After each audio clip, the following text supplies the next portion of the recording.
I just realized that I didn't have the camera on So.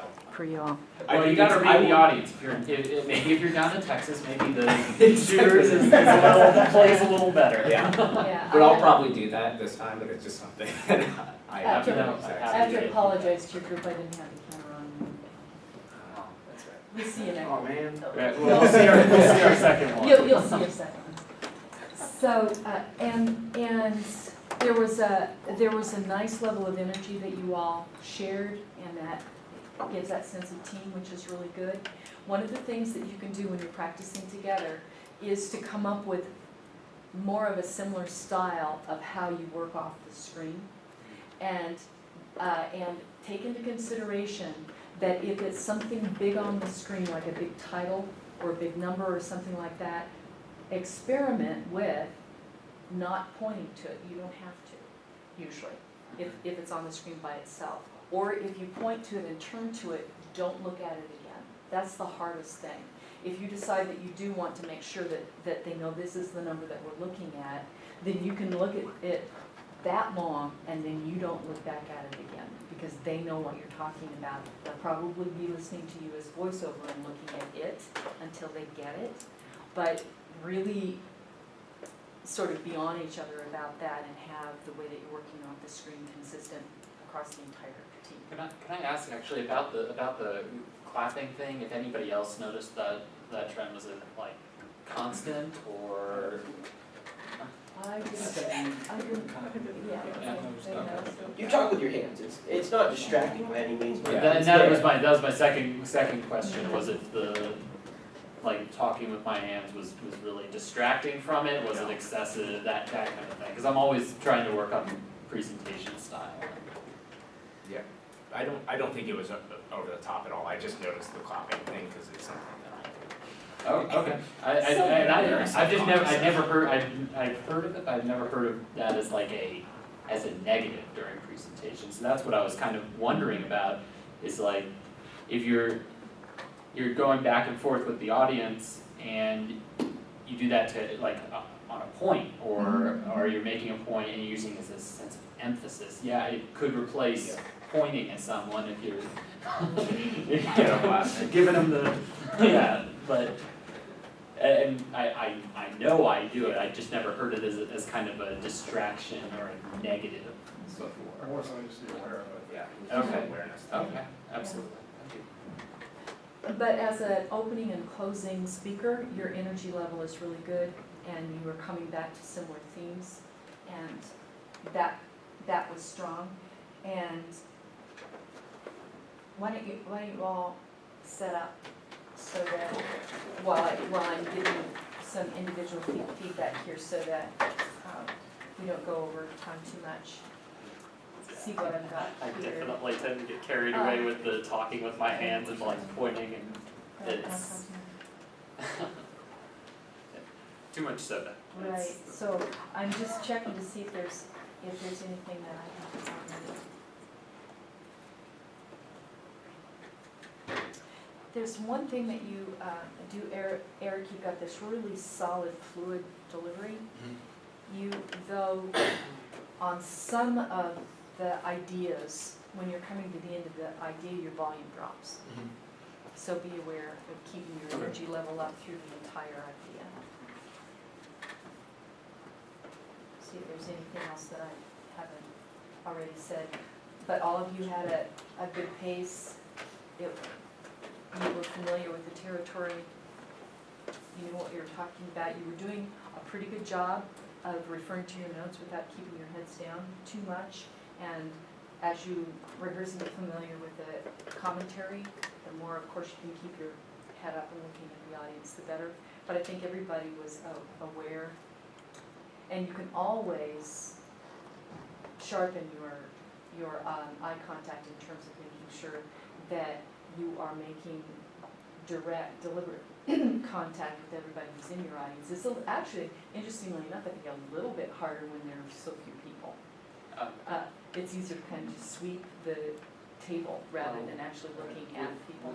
How did you all feel about whether they were making eye contact with you? They did a good job of it. Okay. It was it was funny because I felt like we were all just on this side of the room in a line and they didn't want to just be like staring at us, so yeah, I think it was I probably will challenging to need do. Jeff to be in the back of the room because I kept getting lost in his eyes and that really threatened my pace. If you notice when I just kind of drifted off for a little bit there, Oh, that's right. dangerous to have in the front row. And next time around, he's gonna be sitting there going, Yeah.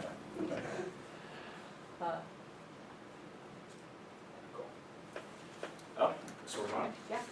Alrighty. Oh, yeah. For sure. Yeah, it'll be much better over there.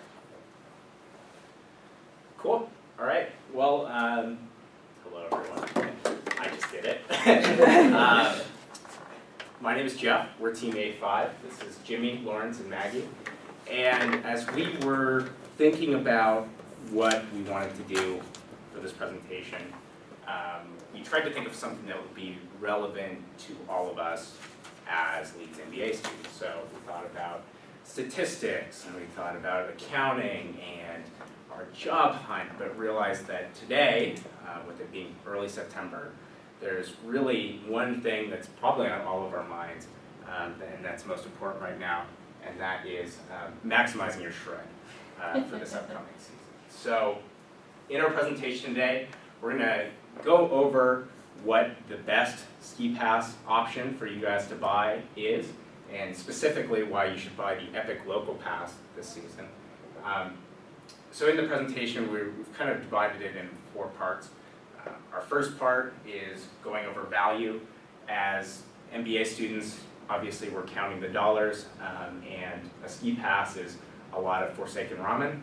So trying to figure out what gives you the most bang for your buck.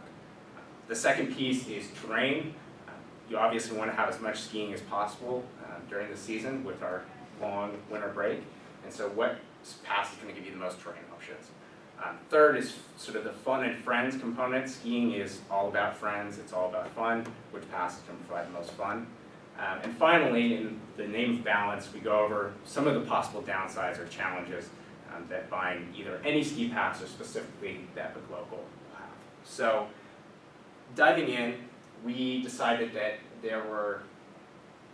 there's a whole bunch of different options out there as far as ski passes. You can drop $1,500 at Aspen or Jackson Hole. You can spend $750 on the full-on Epic, $1,200 at Telluride. But on our budgets, there's really 2 main options, and that is the Epic Local. So we'll go over where that covers, and then the Rocky Mountain Super Pass Plus. So Jimmy will go into some of the differences between these 2 passes. Thank you. So as Jeff mentioned, there's 2 main passes that we wanted to evaluate, which is the Epic Local Pass and the Rocky Mountain Super Pass Plus. So does anybody in the room have a ski pass? Have you bought one already? Which one did you get? Epic. All right, perfect. Anybody else? Well, just so you know, the Epic Pass actually today is the end of the early season pricing. So if you're gonna buy one, you might want to do it today because they go up substantially tomorrow. Actually, it's only $20, but they go up tomorrow. So first of all, to break out the differences between the 2. So the Epic Local includes unlimited access to Breckenridge, Keystone, Arapahoe Basin. And then you also have 10 days at Beaver Creek and Vail. And then you also have access to a number of other resorts that are both here in Colorado as well as Utah and Lake Tahoe. And then the Super Pass Plus includes unlimited access to Winter Park, Copper, and Eldora. Eldora is actually new to that pass this year. It was previously on the Epic Pass, and it's actually the closest mountain to Boulder, which is pretty fantastic. But again, the Epic's giving you quite a few more options. So with the Super Pass Plus, though, you do get 6 days at Steamboat and 3 days at Crested Butte, along with a mountain in New Zealand, which I don't think on our student budgets will be doing too many weekend trips to New Zealand to go skiing. And with that, I'm actually going to pass it over to Lawrence now to go over the powder per dollar. Yeah, as Jeff already mentioned, one thing as college students that we deem real important is how to maximize value, how to get the most bang for your buck. So one of the things that we decided to look at was which pass would give you the most overall value.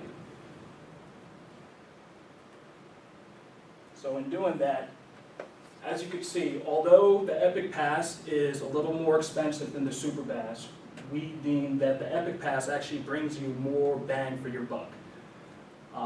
The Epic Pass pays for itself back in 3.59 days. So a little more than 3 days, per visit, the Epic Pass will pay for itself. Whereas the Super Pass takes over 5 days to pay for itself. That's 5 visits to different mountains for it to pay for itself. Along with that, the Epic Pass gives you more options than the Super Pass does. The Epic Pass allows you unlimited access to 5 different resorts compared to the Super Pass, which allows you unlimited access to only 3 resorts. In addition, the Epic Pass also gives you restricted access to 6 additional resorts, whereas the Super Pass only gives you access to 3 resorts. Now, there is one upside to the Super Pass besides the price, and that's also that the Super Pass gives you more family and friends tickets. So if you let your family and friends decide for you, they might choose the Super Pass. However, we've deemed that the Epic Pass gives you more value for your buck.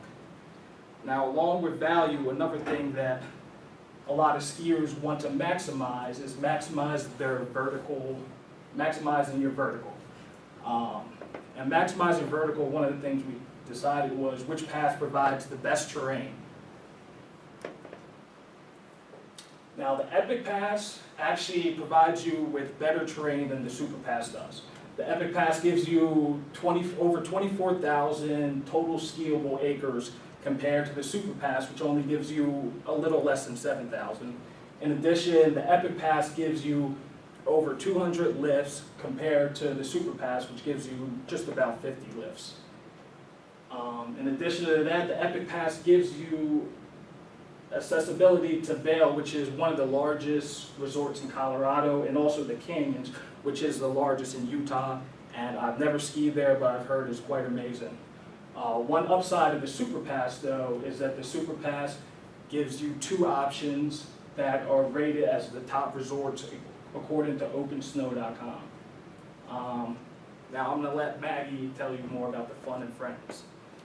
Wonderful. So in addition to providing the best value and terrain, we believe that the Super Pass gives you the most opportunities to have fun with your friends in the mountains.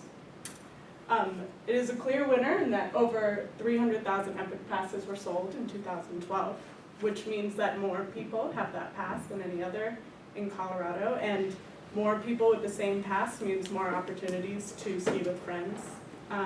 In addition, it provides access to so many mountains with unique opportunities to have fun.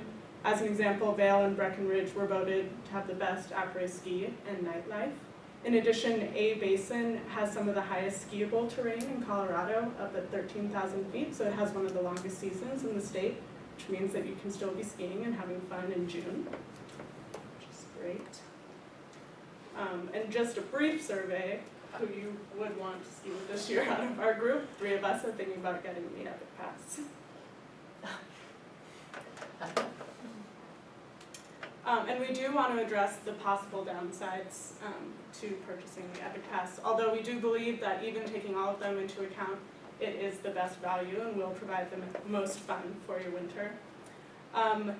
In the past couple years, there has been recorded lower snowfall at some of the Epic resorts, but it's not a big difference, maybe 20 inches per year. And when you factor in all the additional terrain that you have access to, the glades and the back bowls, we don't think it makes that big of a difference.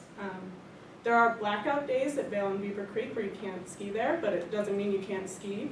Plenty of good skiing at Breckenridge and Keystone, so your locals, you can plan around it and get up there and you'll still get your 10 days in. And you do have to pay a little more money up front with the Epic Pass, but as we've talked about, we think it's worth it. So, and the fewer buddy pass options, also we address. I think it's a peripheral benefit and it's a bonus, but it shouldn't affect your ultimate decision. So with that, I'll pass it out to Jim. So, as we've discussed here in our extremely objective and statistical viewpoints, we, based on the value, the terrain, and the fun with your friends, we have decided that the Epic Pass is the pass that all of you guys should buy today before the prices go up. And with that, do you guys have any questions for us? None? Yes, absolutely. Which one has the mountain that is closest to Sept? That would be the Super Pass. The Super Pass. So if I really, really hate driving, another possible benefit of the Super Pass? That is a theory. That's true. But we would argue that more people have the Epic Pass, so it's easier to catch a ride, so you wouldn't have to drive, take a nap in the back. Don't you have to go on I-70 a lot with the Epic? You do have to, but the trade-off is, A, you get to time the car with, or at least the three of them, not me. Steve probably loves Steve Boat. But.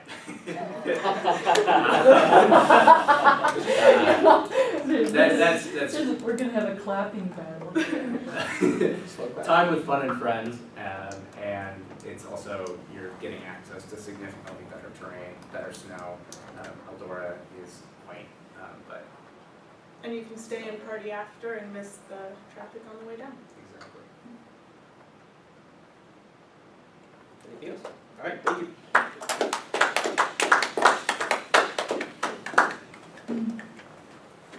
Okay. Let's start with Eric on structure. I thought it was good. They followed, logical structure. They told us up front kind of their purpose and what was going to be discussed, and they followed that pretty well, I thought. So. Okay. And I think the structure is very logical, and they have comparison between the two brands and give some explanation on why we should choose one other than the other. Okay, and you thought that the way that they built their argument was logical?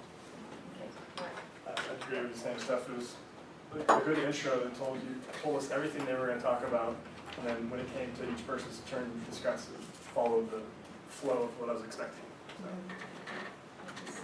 I liked how they kept bringing it back to the point of the pyramid. Like that's something I almost think of as like as you're going down the pyramid, your guy keeps pointing back up saying, "Hey, look back up there, great view, isn't it?" And it just keep throwing them back up to the top the whole way down the pyramid. Yeah. And so I thought that was very well done. Okay. And, right, it's the epic.